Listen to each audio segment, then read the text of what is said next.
Welcome to the New to Wrestling podcast, where I, your host, Xavier Cruz, a lifelong wrestling fan, will take a lifelong friend through the action, the joys, and the drama of the world of professional wrestling.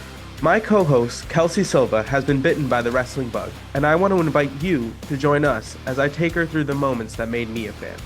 So if you're new to wrestling and would like to get brought up to speed, or a fan who would like to relive some classic matches, promos, and segments through fresh eyes, join us as we embark on a journey through the Attitude Era and beyond. Welcome to the New to Wrestling podcast.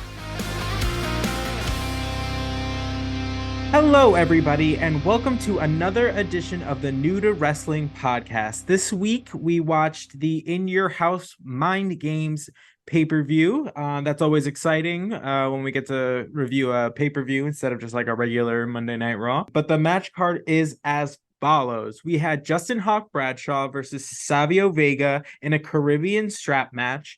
We had Jim Cornette versus Jose Lothario. We had the British Bulldog and Owen Hart versus the Smoking Guns for the WWF Tag Team Championships. We had Jerry the King Lawler versus the debuting Mark Henry. We had The Undertaker versus Goldust in a final curtain match. The main event was Mankind versus Shawn Michaels for the WWF Championship. All right. So much happened. So this pay-per-view starts off with a little, movie theater guy promo of the two kind of, I guess, like main event and like sub-main event, Mankind and Shawn Michaels, and Goldust versus The Undertaker, because for some reason they're all kind of intertwined. Which I kind of love now, because I was like, wait, there's like beef with everyone here. Right, exactly. These individuals. And the one phrase they used, the stench of betrayal, I was like, could not smell it. I smell 100%. It in the air. Could not have encapsulated the vibe more. Right, 100%. That gave us a little teaser of things to come. And then we get into the first match, which is Justin Hawk Bradshaw versus Savio Vega in a Caribbean strap match, which first of all, like, had zero buildup. Like zero buildup. We have been watching every week. Every week. We're not really sure where this like came from, but I was here for it. It was amazing. I'd never seen one of those, and because they said, oh yeah, it's a Caribbean strap match, and I was like, oh, a what? A who? 100%. So the point of this match is that they are tethered to each other via a leather strap. Very kinky. And the point of the match is to incapacitate your opponent enough so that you can touch the tops of each four of the corners in succession, uninterrupted. Yes.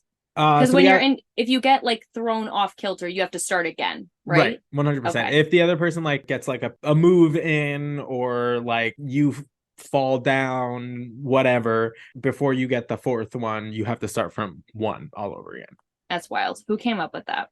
I don't know. It's been a match for like a while. It's had many kind of like iterations. There's been like bull rope kind of matches with the same kind of concept, but instead of a leather strap, it's a bull rope. So, which gets interesting because then you have the like the cowbell that's on there. Ooh, okay, love that. Yeah. Love that. There's nothing like more satisfying than hearing someone get like thwacked with like a musical instrument, especially like a percussive one.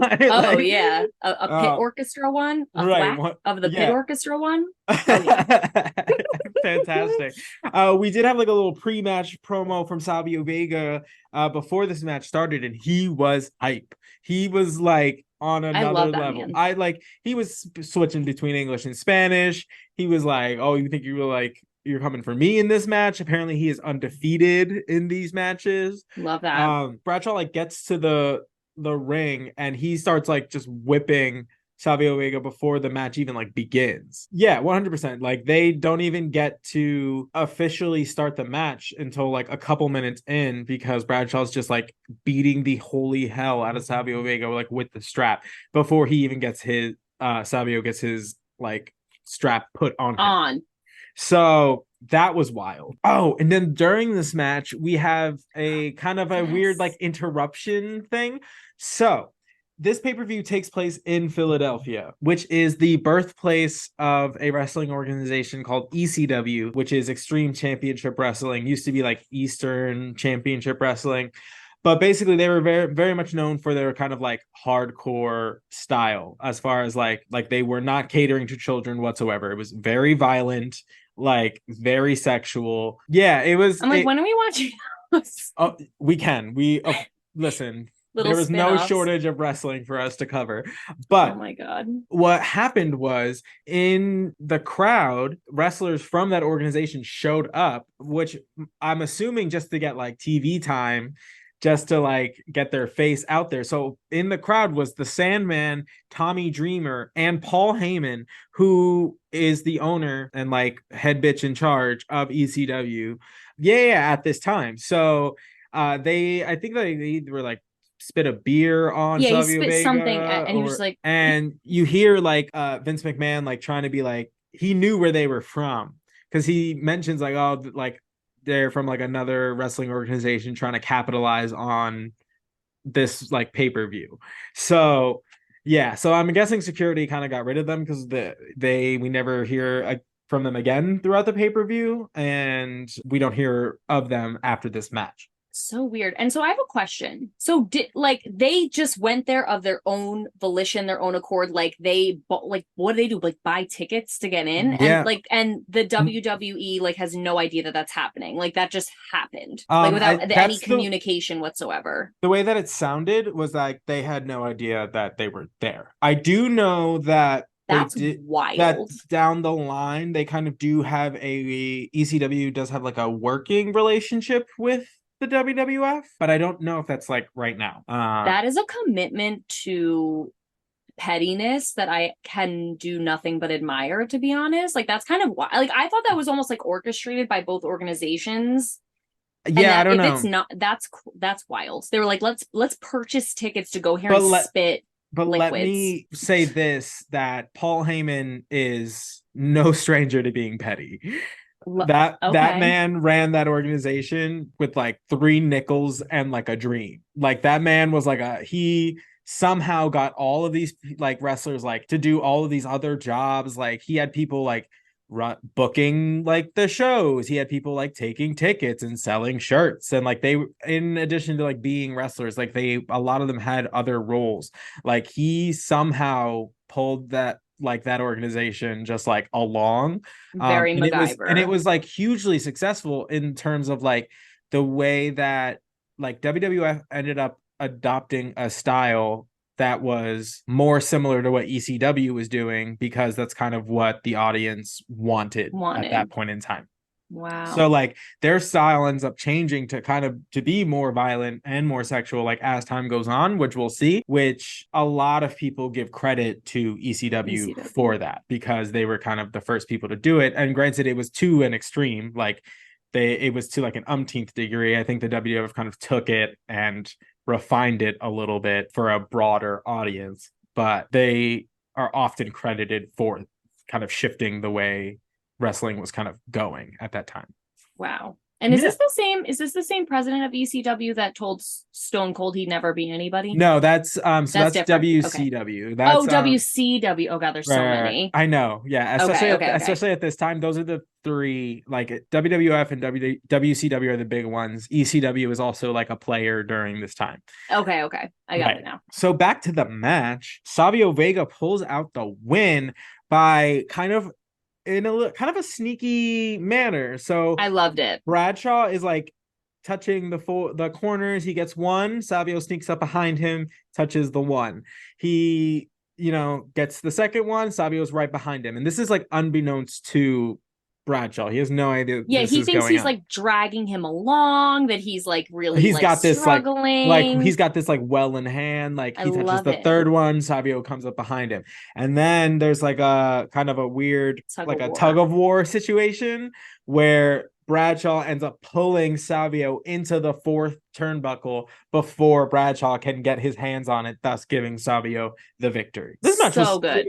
It was fantastic. I think loved it. Especially having no idea that it was going to happen. I thought it was a great way to like open the show. It was an interesting like concept match. It's 2 people that are very like hard hitting. People love what Savio does like in the ring. So it's like, it was a good way to kind of kick off the event. Yeah, he does like the spinning heel kick. I feel like often, and it's so good. Every time he does it, I'm like he gets air, he gets movement, like the whole thing, and it's always just so well done. And I'm always like, oh, look at him. Yeah, beautifully executed. Beautifully Every executed. time. Every time. So then we have a real barn burner of a match. James Cornette Oh my and God. Jose Lothario. So this has been kind of brewing for the last like couple weeks. They've been going back and forth verbally as well as getting into a few little skirmishes. I think a couple weeks ago we got to see a glimpse of the wrestling prowess of Jim Cornette. So Jim Cornette comes down to the ring. I believe I described him as like the Incredibles like grandfather or something along those lines. What did I say? Oh my, I'm like, I feel like I definitely. Oh yeah, okay, so I said that Jim Cornette looks like an extra in the Nutcracker, and then you said he looks like the Incredibles granddad. Because it was like to the T, like the skin tight red, long sleeve little moment with the black like trunks, but the and it was trunks, like a little shiny. Oh, it was very sheer. Like, she was glistening. He thought so. He really did, and he was like almost like sure. Extra padded. It was like so weird. And that I wrote down his nipples saying hi. Because I don't know if it was cold or that costume was just real thin, but the whole time Jim Cornette he's just like, and you're like, wow, sir. Like, I'm distracted. I thought the Bikini Beach Blast Off was weeks ago. I didn't expect to see these. I had no idea we had a late here. contestant. Last minute entry. 100% takes the crown. Oh my God. I wonder if he also knows the like thumb in the butt trick. Well, for those of you who don't know, I'm referencing in beauty pageants, like to get the contestants to stand properly. I guess there's like a trick that if you like place your thumb kind of like behind, like just like in the crack. You guys didn't even know how educational this podcast was going to be. You have no idea. We're giving this away for free. We're coming at you with knowledge. I had no idea. You didn't know that you were coming. That you were coming to get educated. Well, now you do. So during this match, we get like a cutaway, like right in the beginning, of Savio Vega being attacked by whom is being reported as being Razor Ramon and Big Daddy Cool Diesel. But really, we just saw like two like large figures kind of like run around the corner and kind of escape. So I don't really know. Yeah, they like mug Savio Vega, and then the cameraman like Maury's after them, or Jerry Springer's after them, and then like the door's like blatantly unlocked, and the cameraman like they escape through a door, and the door's like definitely unlocked, and he like pretends to like jiggle the knob, like, oh bummer, I can't follow them. And I was like, all right, like what? Right, 100%. I was like, sir, your acting is piss poor, and yeah, nobody like, believes you. Because he like fully turns the knob and then is like, bummer, can't get through. I'm like, sir. I was like, I don't think that's how doors work. But sure. But then JR gets his moment where he's like, I told you I was right that they're back, and I was like, that's not what I was expecting. And apparently, we're going to be seeing them the following episode that we watch. Okay. Just get ready. Just get ready to be a little disappointed. I've been getting ready for 3 weeks now. I know. They've been really dragging it out. So back to the match. Jose Lothario comes out kind of looking his little it was very like bullfighter inspired. He had the little jacket that was cut like real high. So cute. And it was like a Shawn Michaels jacket. Repping for Bay. 100%. And he looked good. He's 62 years old and he's like in shape. So I was like, in excellent shape. Good for you, dude. This was a real short match. This was a quickie. 2 seconds, two super socked punches, and then that was the end of Jim Cornette's evening. Really, it was. I said to Xavier when we were watching, I was like, I'm gonna be honest, like that was extremely underwhelming for the capacity at which they hyped it up. 100%. Like we had little previews of Jim's training, we had threats, we had meetings at the ring, like discussing where people were like, it was so hyped up for it to be just like literally 2 minutes. Like like Jim got maybe one hit in, and then it was Jose kicking his ass, which we all want to see. Right. I'm here, I get it, but I thought like Camp Cornette was gonna come out and like try and defend his honor, and then like Shawn Michaels was gonna have to come out, and it was gonna be like a tussle, and it was right. It was not nada. It was nothing. Jose like, won, and they were like, okay, great, that's it. Put it to bed. And I was like, okay. I mean, like, it was one of those kind of situations like I could have just done without if that was how it was going to be. 100%. Could have been an email. Right. Meeting could have been an email. Right. Like, don't get me wrong. I love to see Jim Cornette get punched in the face. 100%. But like, he does sell. He sells like a mofo. He really does. Like, he was like writhing on the floor, and apparently he's like grievously injured after this match. Oh, so much so that he couldn't come out for the following match. But before we get there, had a kind of promo situation from Brian Pillman on Bret Hart. Basically, they replay the clip from last week where Bret Hart calls Brian Pillman and Owen Hart a liar, which was just as good as I remember. Oh, I was like, did I overhype that, or was it as dramatic? But it was straight into the camera, this close. You are a liar. And I was like, oh God, it's so good. And then so Pillman has Owen Hart come out. They're kind of like, just like, I don't understand. Bret promised us, blah, blah, blah. You know, just kind of like being goofy. They're like the two vultures in the Jungle Book. Like, who sit in the tree and they're like, woohoo. Like, honestly, they're just like, like, I don't know what he said. Just whatever. I don't get it. He should be here. And yeah, like, I swear. Stone Cold Steve Austin comes out, once again challenges Bret Hart to a match, basically just calls Bret Hart like a coward. That's what, like, the only reason he's not there that evening is because he's scared of Steve Austin. And he was like, if you put an S in front of Hitman, that's exactly how I think about him. So good. Love so wordplay. Like, I love a little wordplay. And that was the bottom line because Stone Cold said so. So we'll see what happens there, because I have a feeling they're going to keep calling out Bret Hart until he just shows up. I love it. Poke the bear. Poke the bear. 100%. Poke him. Squeaky wheel gets the oil. That's what I'm saying. I was like, just make him mad enough. I'm sure he'll figure it out. He better appear. He better. That's what I'm saying. So the following match we had was a WWF Tag Team Championship match with the champions, the Smoking Guns, defending against the British Bulldog and Owen Hart. Before the match begins, we have another poster unveiling of Sunny out. She really, you know, wants to give us her senior class photo realness, wants to share with the world. It can't be stopped. Her LinkedIn photo. 100%. But this time it unfurls and it is like defaced. It is what does it say on like the bottom? I think it's like, it said like to Owen and I don't know the Bulldogs, the British Bulldogs, Davey Boy Smith. Yeah, like it had their names, like to you guys, like have a great match. It was like weird, and it was like love Sunny or something. It was like a go get him kind of a message, right? But she had like they colored her hair like a big black like frizzy something, and then like mustache. I don't even remember, but it was heavily vandalized. Right, for sure. It was great.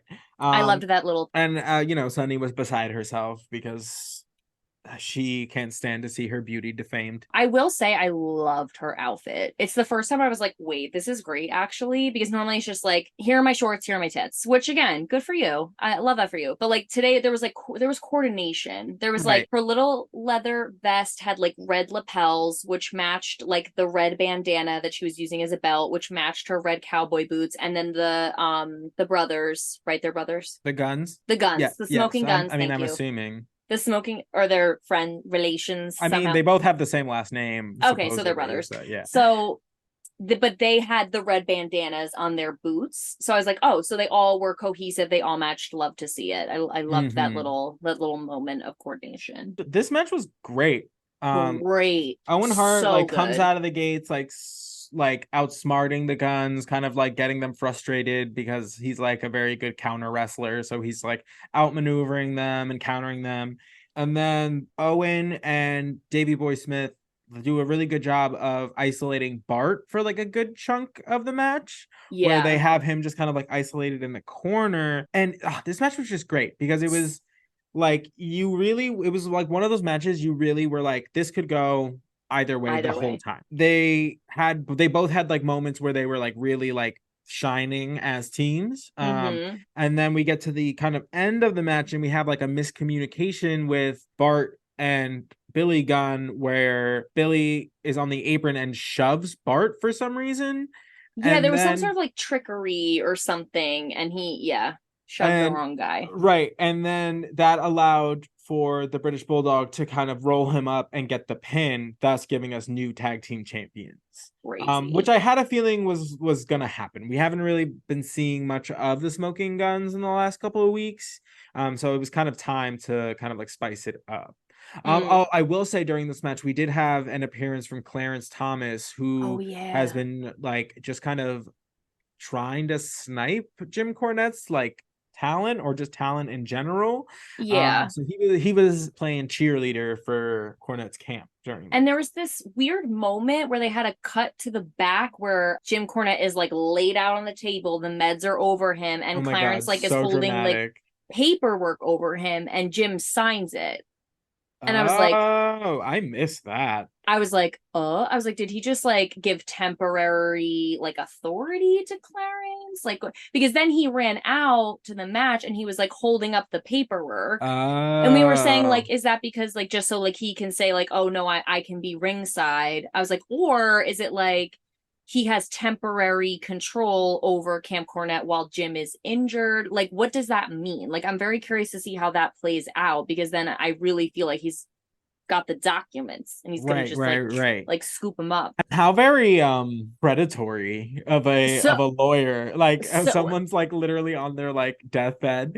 blood Um in the water. and he's like, sign that for me. He's like, oh sweetie, don't worry, I'll take care of it for you while you're ill. Don't worry, I'll give it right 100%. back. I'll give it right back. Just give me power of attorney. I'll pull the plug. Like Yeah, I would um never let you suffer. Like, fake.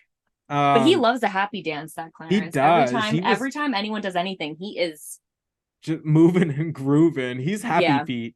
happy Um feet. Sunny obviously was big mad. Big mad. Big mad. She goes and rips the Smoking Guns a new Very asshole. publicly She with called the them mic. no good cowboy wannabes and then fires them both. She said, "You fired. I want You nothing to do fired. with you." But I will say that is kind of Sunny's MO. She's kind of very much a fair weather friend. Yeah. So if you're winning, she's with it. If you lose, she don't got time. She don't got time for you. So I'm excited to see if that turns into some sort of vendetta thing where like now the Smoking Guns are gonna like have it in for Sunny and like her people, which at this point, is it just Farouk? Like, who's left in her? I think it's just Farouk at this time.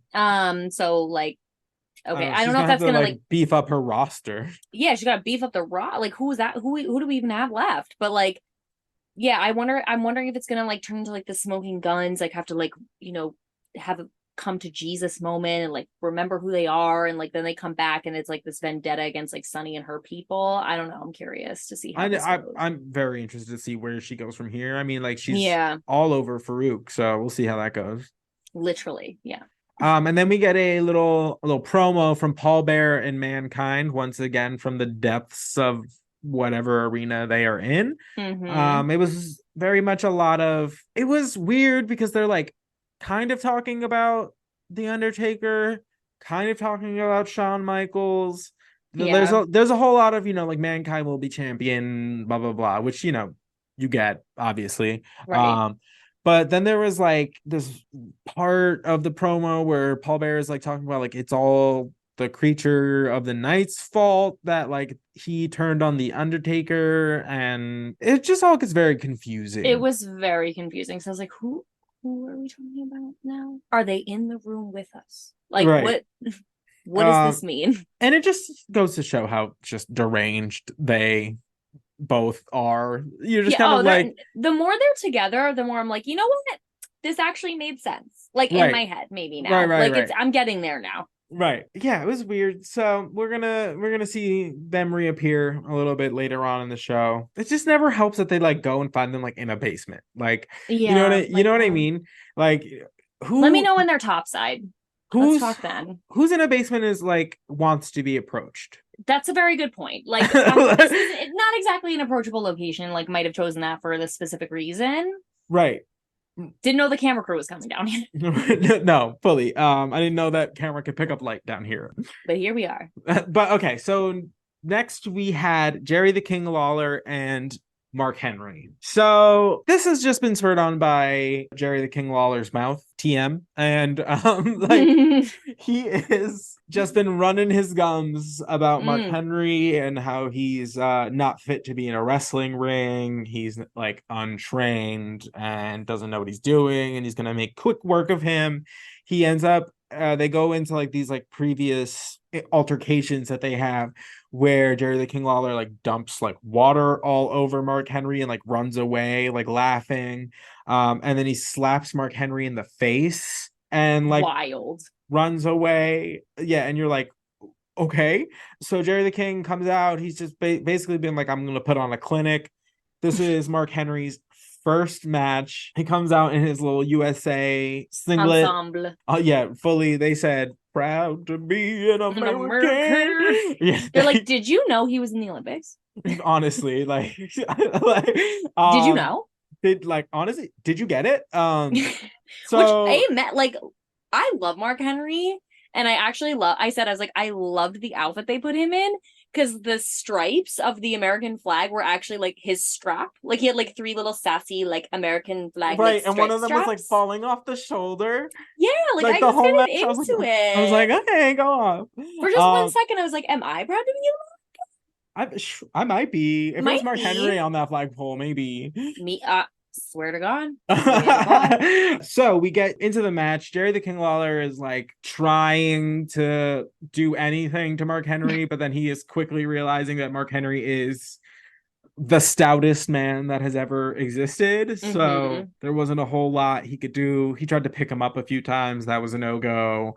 And then he resorted to cheating with brass knuckles, what I'm assuming is brass knuckles. That he pulled from his tights. From his tights, but like a weird part. Way in his tights. Way in his tights. I was like, I didn't need to see that. 100%. So he hits Mark Henry with it twice, and it still doesn't do anything. Mark Henry picks him up into a like backbreaker and then gets the victory, because almost immediately that Jerry goes up, he's like submitting. And then post this match, which was just weird, both the New Rockers and Triple H come out and attack Mark Henry like post match. I mean, he like fights them off, but it was just kind of a random assortment of people. Like, it was so weird, because it was like the one New Rocker, and then it was Marty Jannetty, and then it was Triple H. It was like they all were in different parts of the building and had the same idea. You know what I mean? Yeah, because like one came from over here, then the other one came from up the main thing, then the other one popped over, and I was like, what are we doing? And then Mark Henry like literally press slams Triple H like just over the top rope, just onto the pile of humans that the New Rockers had like made their feeble attempt at knocking over this man. So, which was amazing to see. I was like, did he just like bench press Triple H? Basically? No, fully just yeeted him. Like, so good. Gone. Unnecessary baggage. I 100%. He did some spring cleaning. Thank God, somebody better. After this match, we get an announcement for the following pay-per-view, which is going to have a buried alive match between The Undertaker and Mankind. Which I literally wrote, buried alive, ? What is this? So basically, they are going to construct a graveyard set, basically, at the essentially like the top of the entrance to where the wrestlers like will come out. The goal of the match is to incapacitate your opponent, to dump them into this 6-foot hole that has been constructed, and then literally bury him alive, because there will be a truck full of dirt to just dump dirt onto the wrestler. So that's a buried alive match. I like a moment of silence for like how incredible that is. Like, who came up with that? Who was like, bring the truck of dirt in here? And make sure it looks like a cemetery. I'm not going to have some half-ass little hole in the ground. Make it Mm-mm. look good. No, Wow. it's gonna be like a whole like burial plot. I cannot wait. Wow, what? Who came up with that? I So love that. so that's been announced. So that's something to look forward to. Because I'm definitely I can't get enough of when these two just like beat the hell out of each other. So Oh, like same. I'll take any excuse, like on a plane, on a train. I do In an like them, Sam I automobile. am. Like I do. Like I do. Oh my God. That's so exciting. But on exceptional. that note, we transition into the final curtain match with The Undertaker and Goldust with Marlena. So apparently the point of the final curtain match is the only way that you could win is via pinfall.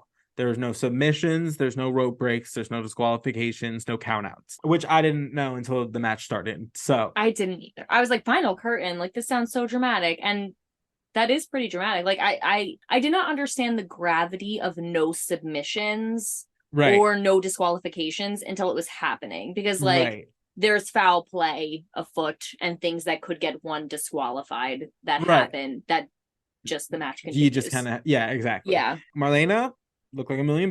Millions of dollars, gold gown, Just just had the girls out. The the girls came out girls, to but they're play. always so well, like just like Tastefully done. she tastefully done, but just gorgeous. I mean, I Oh, just love that. absolutely. She was really tooting her cigar. She got Mm-hmm. bold this match. She slapped the Undertaker. I literally wrote, okay, Marlena slaps underlined the Undertaker in a golden evening gown. What is happening? What is happening? Like bold.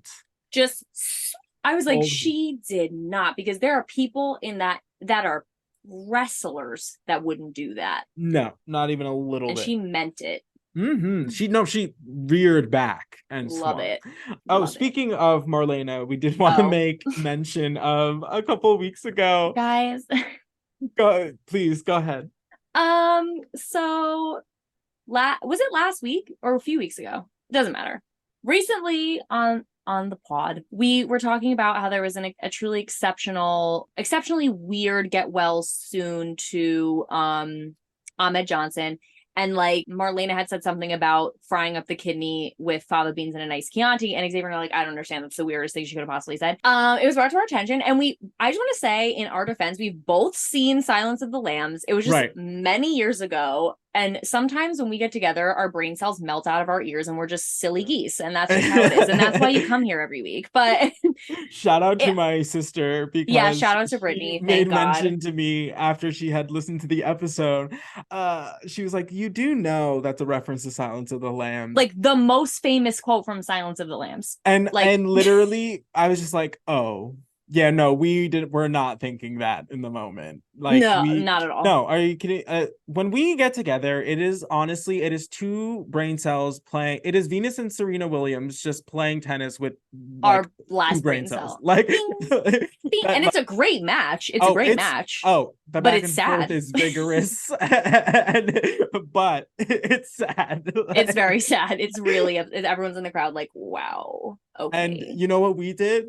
We gave ourselves microphone. Yeah. Mm-hmm. Mm-hmm. That's the God complex is so surreal, but I'm so grateful it was Brittany that checked us, because like, no, who else could? I mean, like, honestly, I love Brittany so much, and I'm so glad she was like, are you kidding me right now? No, exactly. Take me down a peg. We need that every now and again. Every now and then, take me down, please. So the Undertaker. Sorry to us. Oh, honestly, the Undertaker in this match was very aggressive. He's had a rough couple of months, I guess.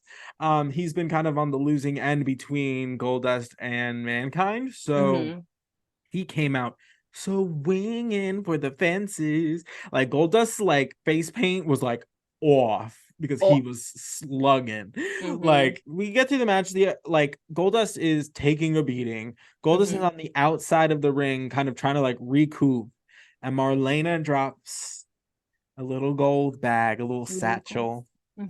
And in the bag, we see that Goldust grabs a handful of gold dust.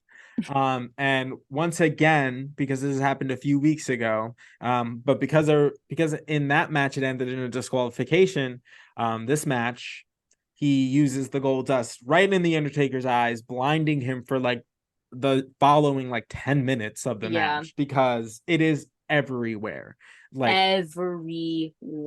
So much so that it is still on the competitors in the following match. Like it is everywhere. Like Shawn Michaels ends up looking like an Oscar in the next match because he's just caked. Oh yeah, in just glitter. Fully like looks like he went in for like, he's like, I want, just give me the glistening special, and like got on like a spray tan with just like hella highlighter in it. Yes, suited and zooted, like 100%. So Goldust obviously takes advantage of the situation. Yep. Because the Undertaker is literally blind and just going by feel. So the match like kind of progresses, and you kind of see the Undertaker kind of like start getting his like wits about him, and is like literally just going by like feel. I mean, I'm assuming this is all selling, but the Undertaker makes it looks like $1 million. Yeah. He's like, grasping around, like trying to like find Goldust. When he does find Goldust, he like grabs him, like throws him in like the corner, and just starts like wailing on him like wildly, manically, like just shots, ferally. Just body shots, face, anything that he like thinks he can like land, he goes for it. So good. And then he gets Goldust up into the tombstone and gets the 1, 2, 3. And honestly, this match was like surprisingly devoid of like outside interference. Like I really thought there was going to be way more. Yeah, there was one part, which I guess this isn't necessarily outside interference, but I guess like Marlena had gotten up on the apron, and Undertaker like was Goldust was like fiddling around with the ref, like they were talking or arguing about something, so he didn't notice, but Undertaker literally lifted Marlena up. Oh, like that was so scary. Yeah, so scary. Like, and even that's the first time she's ever shown an emotion in her life other than scheming. Oh, 100%. She was like immediately after shaking because mind you, the Undertaker's almost 7 feet tall, and she's like 4'11", maybe so little. And so like he just like had her like all the way like up here, and like like she went and like got those like lines from that like just like Botox out immediately after, because like immediately. He has never shown an emotion other than like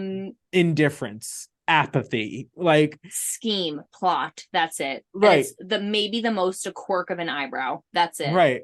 Like a vague interest in whatever you're doing. That's it.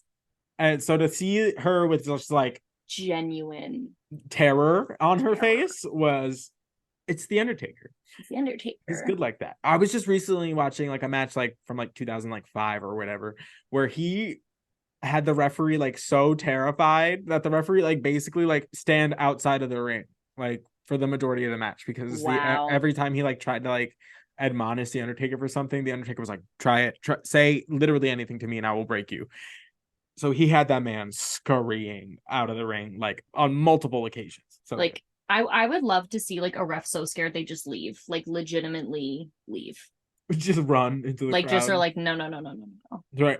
I would love to see one like take off their like ref shirt and just put it on somebody like random. Yeah, like you do it. I'm not doing it. Like I'm sorry, like I don't get paid enough for this.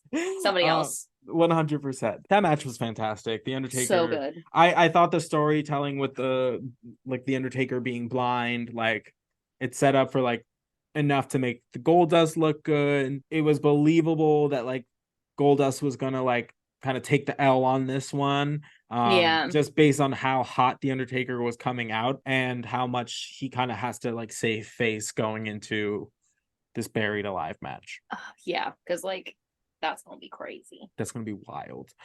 So following that match, we get a promo from the WWF champion himself, Shawn Michaels. Basically, the gist of the promo was like, this is the first time I've actually been kind of scared of my chances of like losing my title. Yeah, and we love a humble king. Right. Basically, he's like, I feel like I can probably out wrestle anybody on the roster, but we're not talking about like wrestling. Like I'm facing somebody that doesn't really matter. Like that has no boundaries. There's like right. He was like, you just don't know what he's gonna do. Like the mind games, they said the thing because it was the in your house mind games. Right. Mind games. We got the title. And then you could visit. Like he looked like visibly nervous. Yeah, we were all like, oh, maybe And basically he was like, I don't have a game plan. I'm just gonna go. He's gonna like work by feel. He said like I'm just gonna go out there and see what I can get done. Essentially, Yep. Mankind makes his entrance.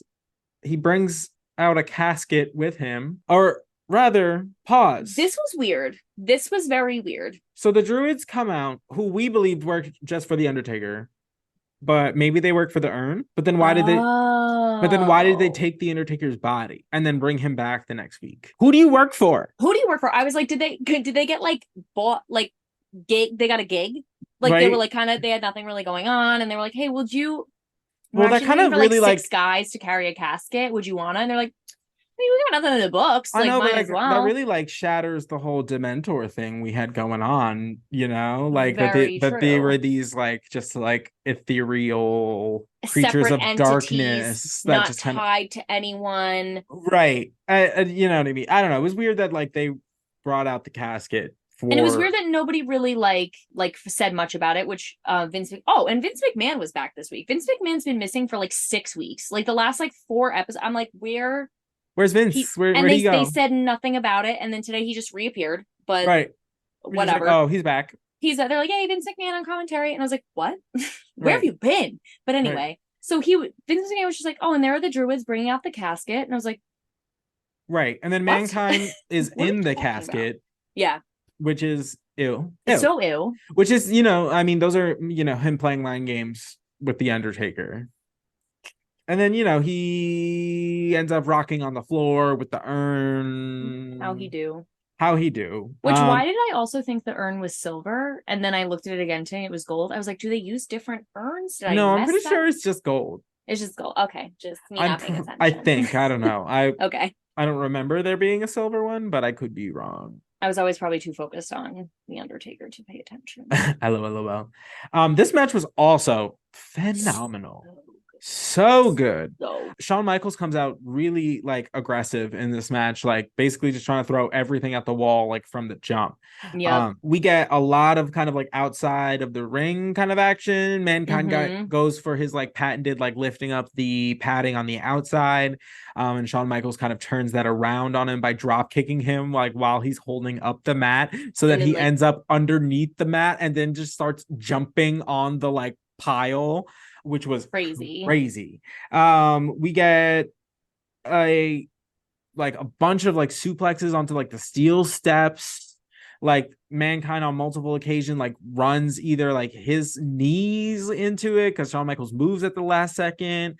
He gets like suplexed onto like the steel steps, and his like leg just like you see it just like bend over like the ledge. Bad.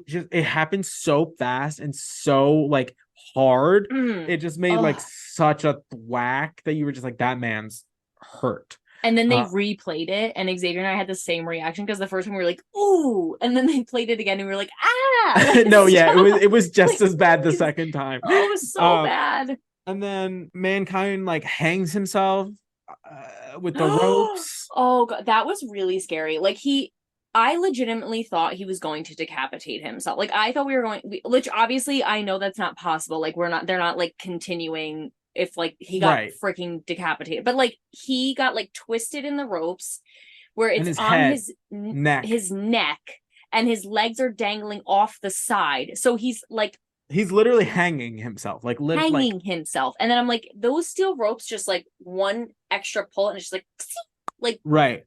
I was like, no. Like the ref ran to help him. Like, I don't know. I was so scared. I was like, that looked very dangerous. Absolutely. We had Shawn Michaels uses like a steel chair, you know, whacks Mankind in like the head, and then like starts just like absolutely bashing his hands to prevent Mankind from using the mandible claw, which like with the steel chair repeatedly. And then he like proceeded to just like violently stomp on the fingers, and like they show all of it. Like they show like Shawn Michaels like landing on his like thumb, like, or on his fingers, and just like smushing them. and you're like, oh my god, it was Hope. brutal. And this match was brutal. Like they were like really going at it like the whole time. Like it was a very, very physical match. Yep. And of course they took out the Spanish speaking Announce announcer table. table I as told usual. you You said you're like it's always the international speaking announce table table first. It's every always time. They even the one time he said he was it Shawn Michaels like made the guy get up so he could take the chair. Like the Mankind. table's already mankind. The table's already askew, basically destroyed or whatever, and then he literally walks over. The guy's just sitting there and he's like, "Get up! Like I need Right. this chair." As if there aren't Like, just chairs lying around. Yeah, and then so the Spanish announce table gets absolutely destroyed. So the match ends when Vader, who was Shawn Michaels' previous opponent in the last pay-per-view, comes out and attacks Shawn. So that gives Shawn the disqualification victory. And then we get Psycho Sid, who comes out and attacks Vader. That's like leaves them two brawling brutes out of the whole situation. And then it cuts to the coffin, and Mankind's just kind of like stumbling around like in the ring because he's like tries to get the mandible claw like on HBK. And so it cuts to like the coffin, and the coffin opens and the Undertaker is just sitting in there. And it's like, shocking. how? Because How did he get in there? Because it's not like they had like a typical like Undertaker blackout and Nope. like Broad no, day. it was like at some point during the match, the Undertaker came out and got in the coffin, and we had no idea. No idea. Because it was like, look at this hand. And then while this hand's doing this, Undertaker's getting in the coffin. Oh, because like fantastic. Mankind, I think, was like trying to bring HBK to the coffin to put him in, and it was like already occupied. Like Paul Bear opens it and he's like, "Oh no, I'm in here. Sorry." No, 100%. So like I freaked out. So good. Freaked out. It was so good.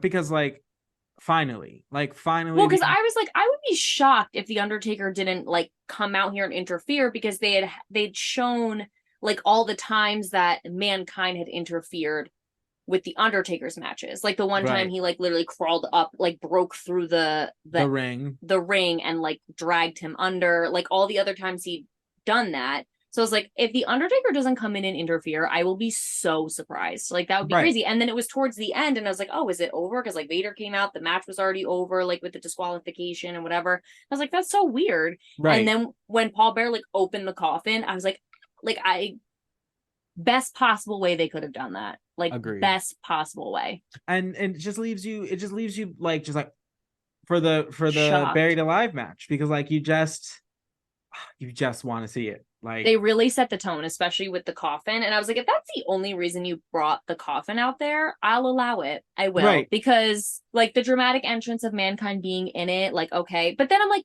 so wait, now do we think that's why the Druids set up the coffin? Because they knew the Undertaker was going to use it? That's why they agreed to do it? I have so many questions for the Druids. Like, where are your loyalties? Beats me. I guess we're going to find out. I will say too, I think this match was interesting because it kind of felt like HBK crossed a lot of like boundaries, where like he doesn't seem like the person to take like not necessarily a cheap shot in terms of like smashing somebody's fingers. Like not that that's necessarily a cheap shot, but you know what I mean? Like he doesn't seem like that type of person, at least like for me, like the way he comes across. Yeah, and like to like smack with the chair and smash the fingers and do the whole thing. I think that's indicative of Mankind, right? Like the kind of matches that he does, because it is not, and it will not be uncommon for like wrestlers that are like coming up, transitioning from like that like middle card to like the main event picture. Especially while Mankind, Mick Foley, whatever persona he is wrestling under, they will typically like put them in a program with Mankind to kind of show how like tough they are. It kind of like throws like a level of like a physicalness that they don't necessarily always tap into, or like a violence that they don't always tap into. Yeah, like how far will you go kind of energy. Right. Exactly. Where it's like how much does this title mean to you? Like, what are you willing to do to keep this? Wow. And it's like there's something about like Mankind and what his style of matches are, that kind of gives like a credibility in that way. I love that. So people like The Rock, when he comes up, gets put into programs with Mankind. Triple H, when he comes up, gets put into programs with Mankind. Like this was for Shawn Michaels, like to give him that added level of like kind of like violence. You know what I mean? Like, look what he's like willing to do. Like, Yeah, what he's he's willing, capable of like, if he pushes exactly. himself that far. Wow, or he gets pushed that far. Right, exactly. Wow. Yeah, so that's it's kind of like an interesting. added layer to like the character. So interesting. I will be so curious because I thought it was interesting that this match ended in disqualification instead of an outright win, like Shawn Michaels getting the pin or Mankind Right. getting the pin. And I'm curious as to why it was Vader that really interfered, I guess. Don't like know why to it was prevent Vader. To like, was that like a kind of a thing? Because you know, when when Vader and Shawn Michaels fought, it was like a lot of disqualifications, but that meant he couldn't take the title. I wonder if that was like a thing, a factor involved. I don't know necessarily why it was like Vader, but I will say like they didn't want to outright like have Mankind lose like cleanly, like 1, 2, 3 in the ring. That's like a clean finish is what they call it. It's because up until this point, Mankind hasn't really like lost at all. So I think to save kind of his momentum and like what they've kind of built up for him in that way, like this was the best kind of way to end it. Because I don't think they're ready to like put the title on Mankind just yet. They're still developing him as like a character. So you can't have him win the title, but you can't have him lose the match in a way that you can't have him lose the match in a way that makes him look weak. Or like unable to. Like right. He could have taken it, but like this and this happened. You know what I mean? So yeah, love that. Because then it protects Mankind going into his continued feud with The Undertaker, and Shawn Michaels gets to leave with his title and go on to whatever is like next. So like the fans got an entertaining kind of match, and they both benefited from it because Shawn got to like look more violent, and Mankind was now put into the WWF title picture. So it was a mutually like beneficial match, and then they get to both go off and do different things. So cool. Right. I love how that's set up. I'll be so curious to see who like dethrones Shawn Michaels, like for the championship. I will be very curious to see who it is because obviously he can't hold the championship title forever. No, yeah, that's how it goes. Ooh, I would be so interested to see half the fun of like rooting for a wrestler is like the chase. So yeah, for sure. Like, so what's he gonna do? Wow. All right, guys. So that was this week on the New to Wrestling podcast. Join us next week. We're gonna watch the following episode of Monday Night Raw. Thank you guys so much, and we'll catch you soon. See you soon, guys. Bye.